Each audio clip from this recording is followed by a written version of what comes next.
This week on ANN, the Seventh-day Adventist Church in Inter-Europe makes a statement of compassion for the European migrant crisis. An information center is established in Serbia to meet practical needs of migrants and refugees. And later, see how the Adventist World Church and its members can address the migrant crisis. These stories and more coming up.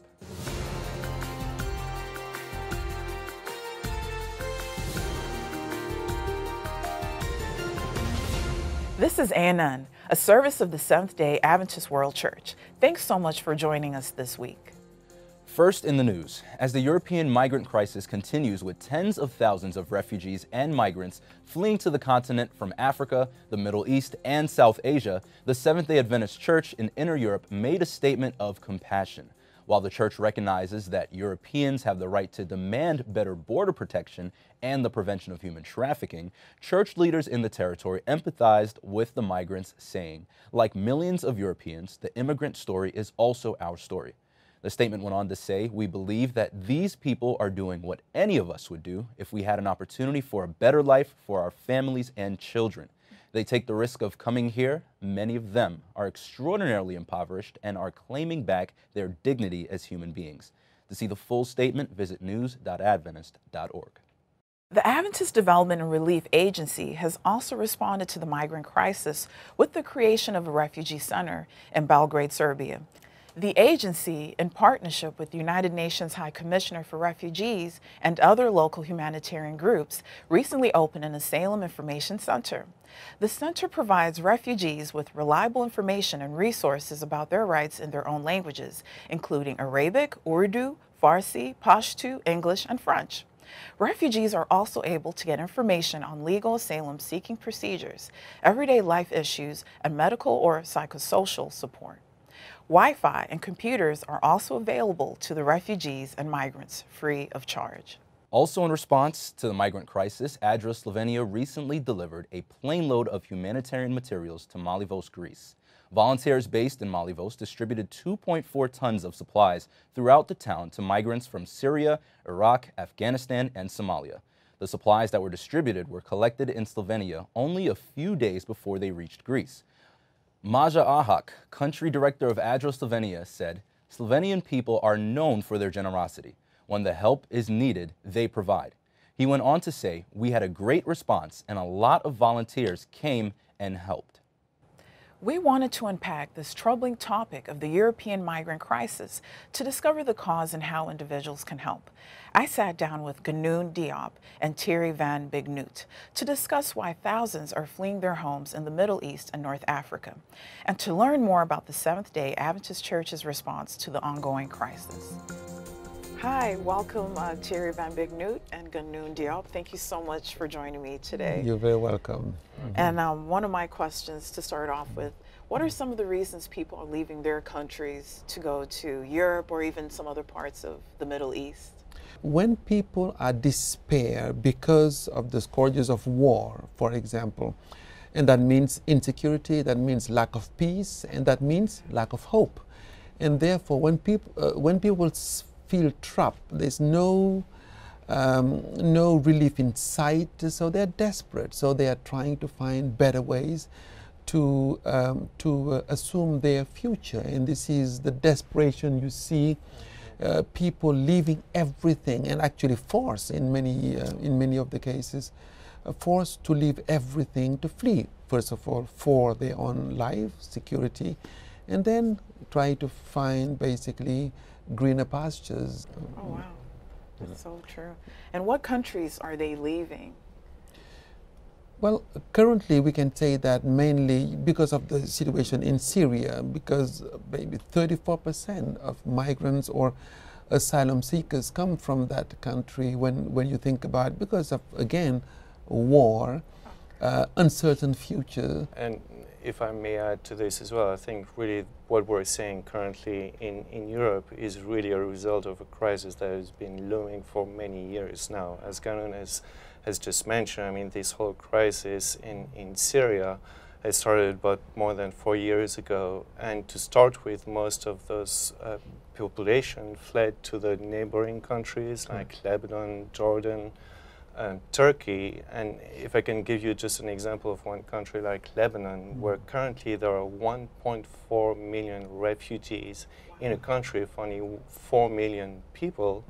I mean, we're talking about a third of the population almost being a refugee, and this country is just on the verge of collapse. And so now we're saying that those refugees are spreading out of those countries and now starting to flee into Europe. So it's really something that has been going on and growing for a while. Absolutely. And this region has really seen several population displacement. I mean, back the Palestinian situations, and again, many of them fled to Jordan, is one of those destinations. Lebanon also, you have some camps there for many, and even to this very day, some of those people do not have ID, national ID, for example, papers, legal, being seen as legal citizen.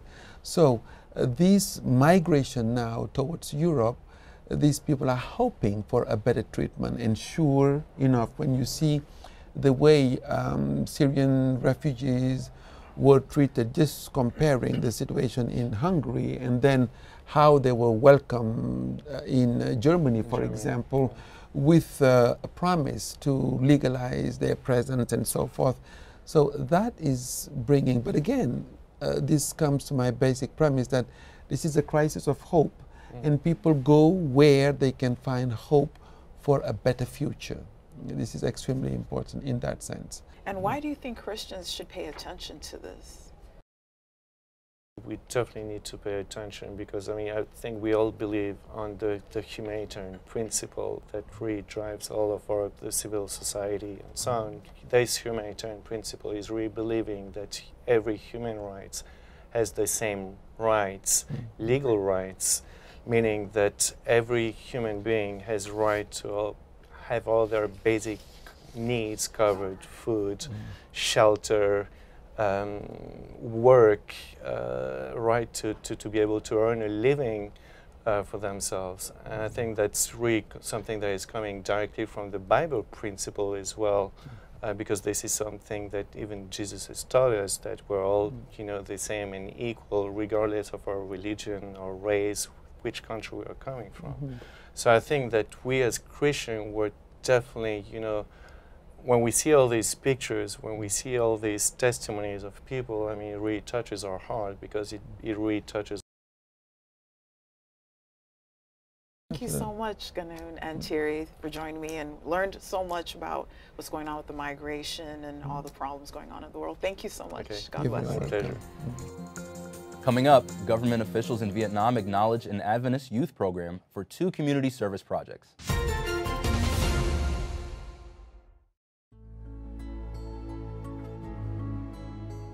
How does God communicate with us?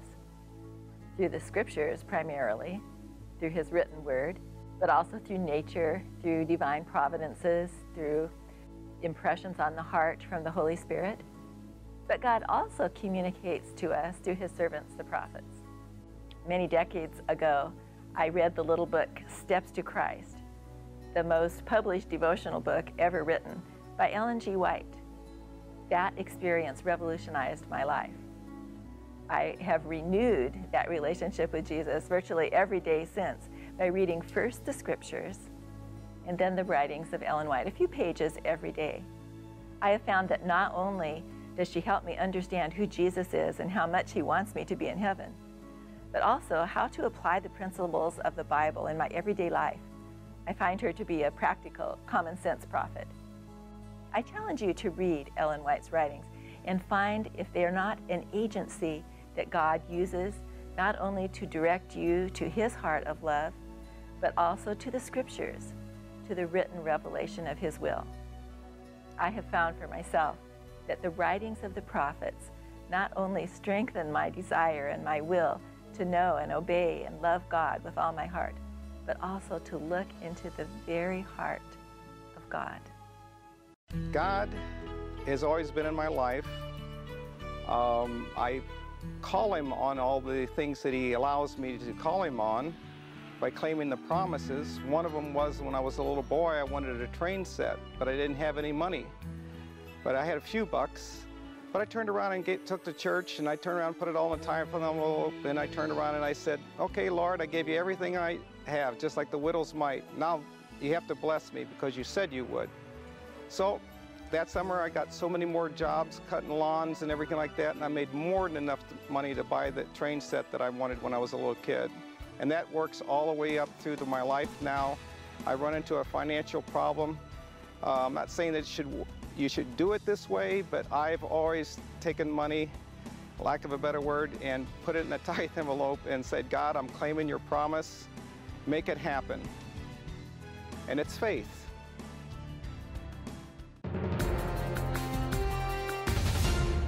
Welcome back. And now for more news from our global church community. An innovative Adventist youth program in the church's Southeast Asia region was recently praised by local government leaders in Vietnam. 1 year in mission Vietnam volunteers received a certificate of governmental appreciation for 2 community projects in Ward 9, Phu Nan District during an August 27th ceremony in Ho Chi Minh City, formerly known as Saigon. The leaders of the ward, or sub-district, said the group's community activities during the recent summer months were positive contributions to the well-being and health of residents. One of the projects included partnering with the ward to clean a railway and outdoor market, and the second project included a health day, complete with free haircuts and back massages.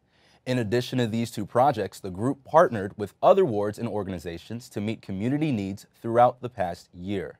Some of these activities included school supply distribution to disadvantaged children, a cleanup day, a dental health day, and free motorcycle washes in this city of approximately 3.5 million motorcycles. In northern Mexico, more than 500 residents had access to affordable eye surgery thanks to the collaborative effort of an Adventist hospital, nonprofit organization, and a group of Christian ophthalmologists from the U.S. The 5-day clinic took place at the La Carlota Adventist Hospital in Montemorelos, Mexico. Dr. Pedro Gomez, director of the hospital's Vision Institute, said there were 468 cataract surgeries performed, 53 retina surgeries, and 4 pterygium surgeries done as well.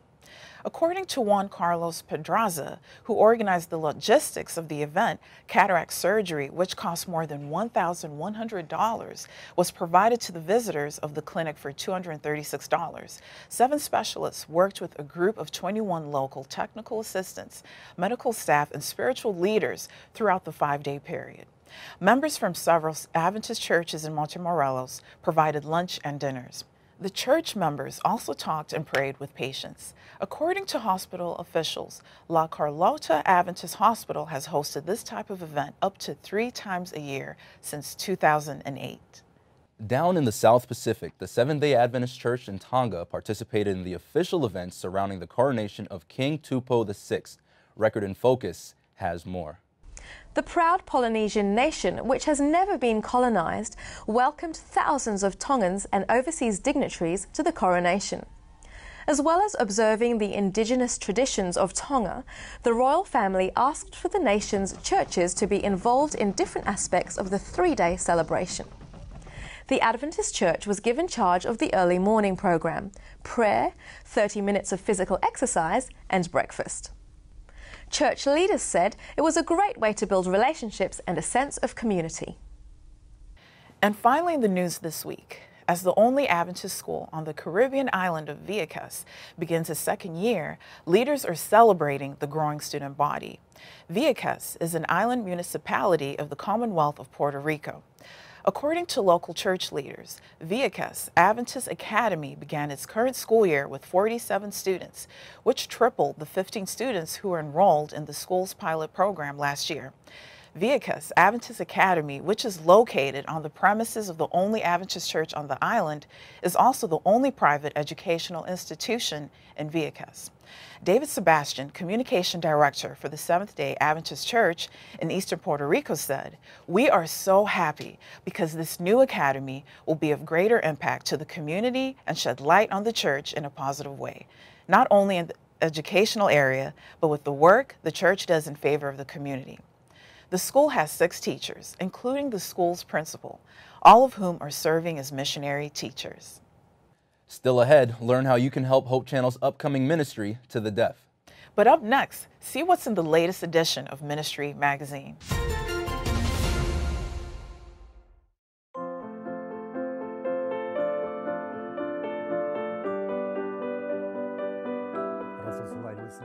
It was around noon when Peter went up to the roof to pray. It was here that Peter had a vision about a large sheet containing a mix of unclean animals, representing God's affirmation of the diversity of peoples in the growing church. We had heard that Peter was staying at the house of Simon the tanner and were instructed by Cornelius the centurion to go out and find him. While Peter was still thinking about the vision, the Holy Spirit told him to go downstairs because 3 men were looking for him. Peter went down and told the men that he was the one they were looking for.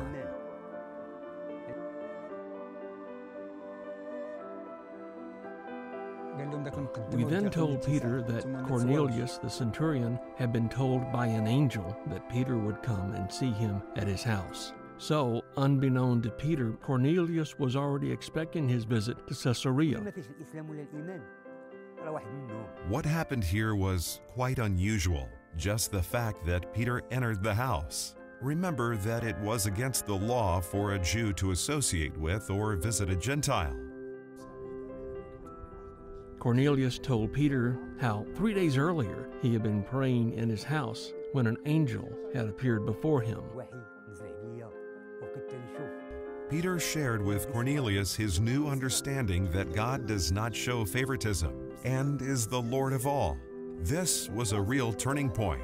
From this point on, the gospel was also given among other people groups, and it all started out with prayer and fasting and a vision.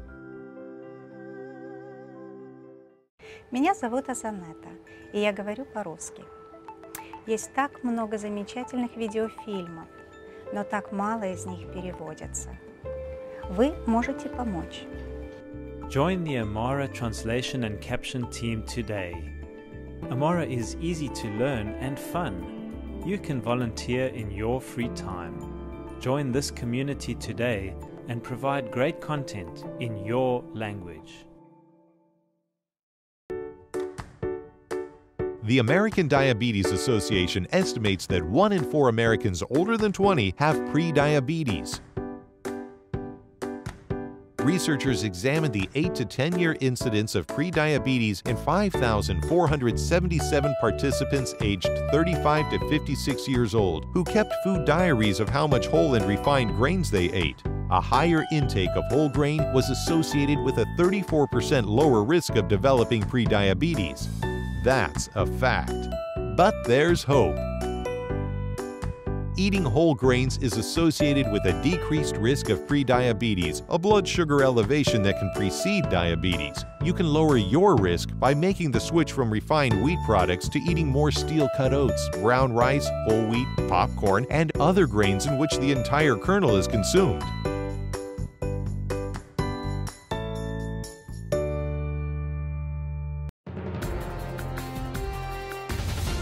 Welcome back. Derek Morris shares what you can find in the current issue of Ministry Magazine. I'm excited about the September issue of Ministry. The theme is making room for young leaders. In fact, the lead article in this September issue is by a young theology student at Brazil Adventist University. Keldy writes on the fall of Lucifer in Isaiah 14. We've already received some lively letters to the editor about her essay, and I'm sure that you would be blessed as you read this challenging presentation. You can go to our website at ministrymagazine.org if you don't already receive a copy of Ministry. If you know someone in your community, a Christian leader, who is not receiving Ministry Magazine, we have an initiative called the Preach Program where we'd like to send a complimentary subscription to them, because ministry is not just for Adventist leaders, but to encourage other Christian leaders in your community. And if you've got some young people studying theology, either undergraduate or graduate level, tell them about the student writing contest. Kelly was a first prize winner in the past student writing contest. Tell them to write. They'll not only earn some money to help with their tuition, but the insights they share could be a blessing with Christian leaders around the world. So Ministry Magazine, go to our website, ministrymagazine.org. It's here to help you be the great Christian leader God's called you to be. We pray God would bless you, that you would learn and grow and be a witness for Jesus. The Seventh-day Adventist Church's ministry to the deaf needs your help. For this week's Tech Corner, Larry Evans shares how you can help transcribe Hope Channel programming, which will be aired on the network's Deaf channel. Have you ever thought about being a missionary? Have you ever thought about bringing hope to those living in French, German, Spanish, and Portuguese-speaking countries? The time has come. Today we are recruiting missionaries to enter those countries. Before I explain how, I'd like to bring you up to date on what I call some of the most exciting and breaking news out there. Later this year or early next year, we will be entering into a new era of mission work. We will be launching a new Hope channel that is engineered especially for the deaf. In fact, it will be called Hope Channel Deaf. This new internet channel will be featured in 5 different languages: English, French, German, Spanish, and Portuguese. Program categories include nature, Bible study, health, and programs for the children. The church has spent tens of thousands of dollars producing programs that never benefit the deaf. But that is about to change. These existing programs will be subtitled into each of the 5 languages. Well, that sounds great, but where do missionaries come in? A missionary is someone who is sent on a religious mission and often to a foreign country. I'll be honest and direct. We need you, and we need you right away. We have selected hundreds of video programs that need to be subtitled. We need volunteers who will put in writing the English spoken words of the existing programs we have. Then we need translators to translate these English scripts into Spanish, Portuguese, French, and German. Doing so will make you a modern-day missionary. Please, we need you. If you have an interest, please contact us for this very special project. Please email me at specialneeds@gc.adventist.org. That is specialneeds@gc.adventist.org. Deaf around the world will thank you, and I certainly will too. If you're a regular Instagram user, you may have noticed some recent changes. For this week's social media report, Angela Taipei explains the app's latest update and also highlights the account for the Adventist Development and Relief Agency. Instagram is an online, mobile, photo sharing, video sharing, and social networking service. Over 70 million photos are added daily with over 75 million daily users, making it one of the biggest social networks worldwide. But as our use of social media changes and advances, the tools we use often change to better serve the needs of their public. Recently, Instagram released updates for their platform that you should probably know about. Though the default size that we've been accustomed to for Instagram photos is square, recently the app updated to allow horizontal and vertical images. This applies only to uploading a picture from your photo library though, not when you're taking the picture through the Instagram app. Select the picture and click the format icon in the left corner. It looks like 2 arrows facing away from each other. This new formatting option also applies for video, allowing for a more cinematic feel. There have also been improvements made to the private direct messaging options on Instagram. Underneath any picture is now an arrow icon. If you click this, you can send that picture directly to a friend or a group of friends. You can also share hashtag pages and location pages. Messages are now threaded, meaning that instead of starting a new conversation with every photo you send, it will be added to any conversation that you already have with that person. You can also now name your groups and send a quick camera selfie. If you're looking for a great Instagram account to follow this week, check out Adra International. Recently, they've been sharing pictures directly from Belgrade, Serbia, documenting the relief efforts taking place there. And maybe try out the new messaging option by sharing one of these pictures with a friend. And now let's turn to David Trim for a look at Adventist history. This week, learn about a Million Penny campaign that helped fund the construction of an Adventist academy in the U.S. state of Mississippi. Welcome to This Week in Adventist History.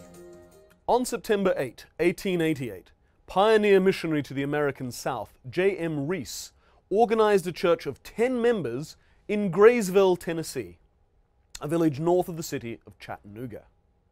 And 8 years and 1 day later, on September 9, 1896, Graysville Academy, which had first opened as a private Adventist school in 1891, reopened as a general conference institution.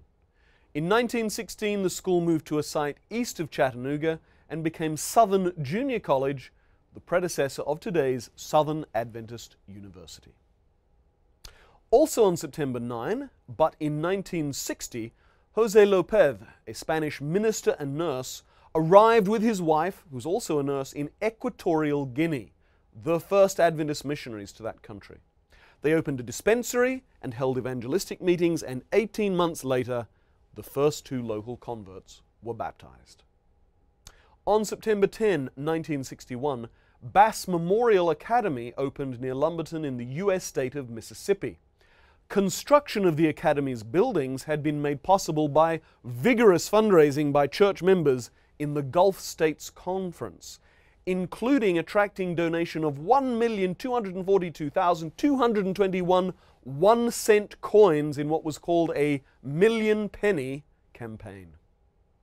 On September 12, 1914, French missionary Paul Badeau conducted the first Adventist baptism on Mauritius in the Indian Ocean, then a British colony, today the Republic of Mauritius. 4 men and 21 women were baptized, who Badeau then organized into the first Seventh-day Adventist church in the island country. That was This Week in Adventist History. Thanks for watching ANN. Join us next week for more news from the headquarters of the Seventh-day Adventist Church. In the meantime, join our global conversation on Facebook, Twitter, and Instagram. You can connect with Adventists worldwide through more stories, photos, and videos. Visit Facebook/Adventist News, Twitter @Adventist Church, and Instagram @Adventist Church.